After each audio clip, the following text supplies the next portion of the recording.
अरे ये क्या, जगन्नाथ जी किस देवी को बांधकर उल्टा लटका रहे हैं? आइए देखते हैं इस कथा में।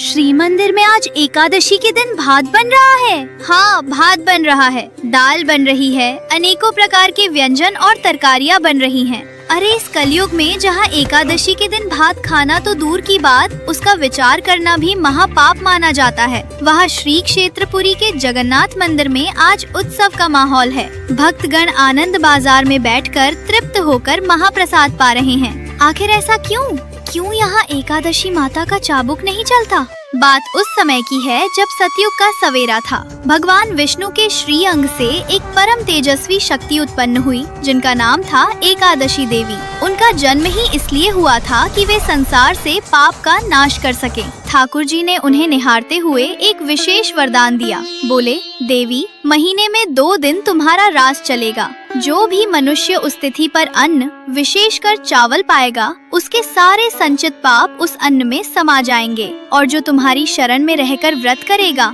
उसे साक्षात मेरा धाम प्राप्त होगा। एकादशी माता जो थी, उन्हें अपनी इस शक्ति पर बड़ा गर्व हो गया।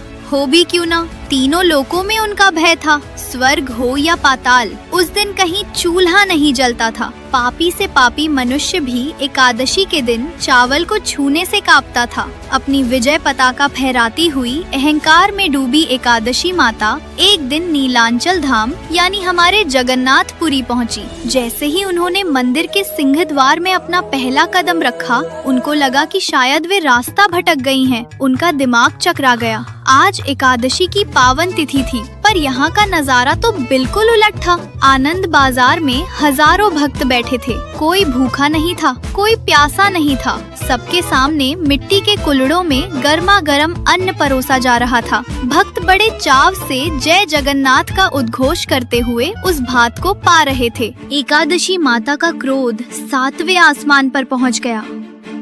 वे व्याकुल हो उठी। सोचने लगी, ये मेरा अपमान है।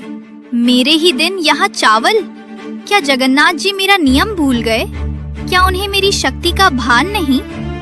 क्रोध में जलती हुई वे सीधे मंदिर के गर्भगृह में घुस गईं। सामने रत्न सिंहासन पर ठाकुर जी अपने बड़े भाई बलभद्र और लाडली बहन सुभद्रा के साथ मंद मंद मुस्कुरा रहे थे।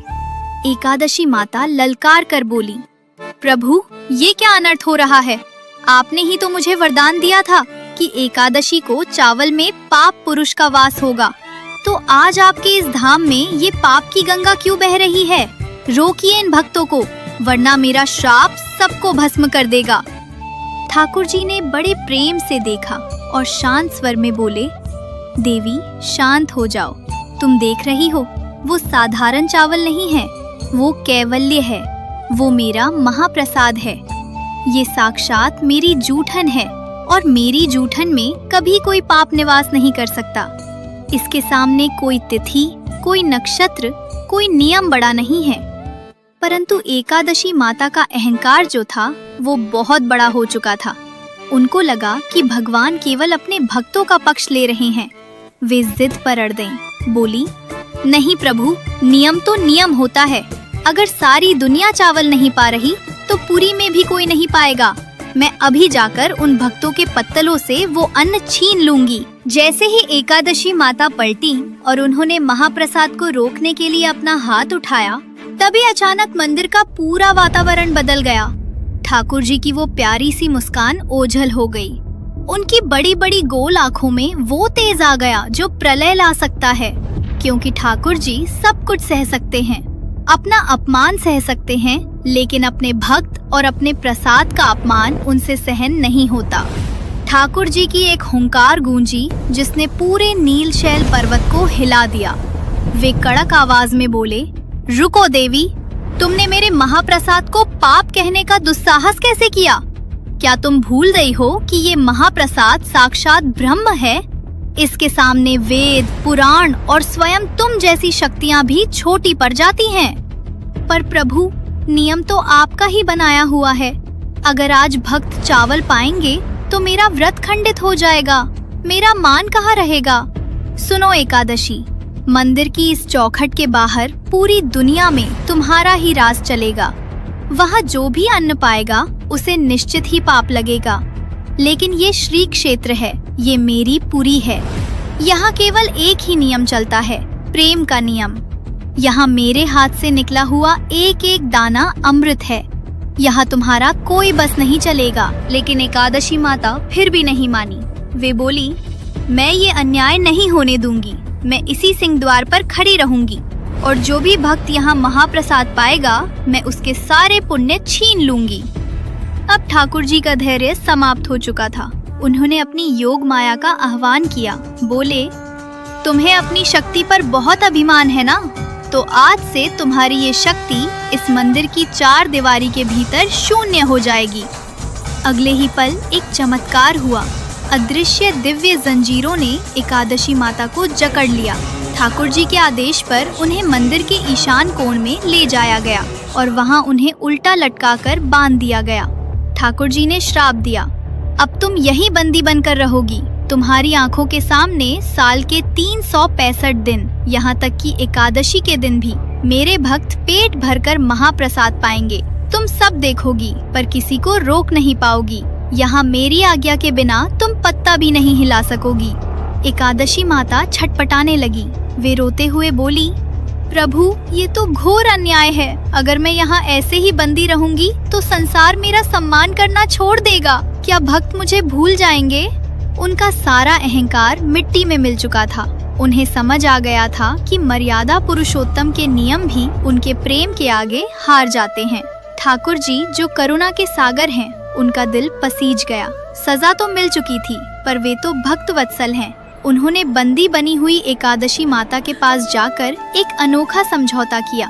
ठाकुर जी बोले, देवी घबराओ मत, मैं तुम्हारा अपमान नहीं होने दूंगा। आज से एक नई रीत चलेगी। पुरी में एकादशी के दिन भक्त पेट भरकर महाप्रसाद पाएंगे।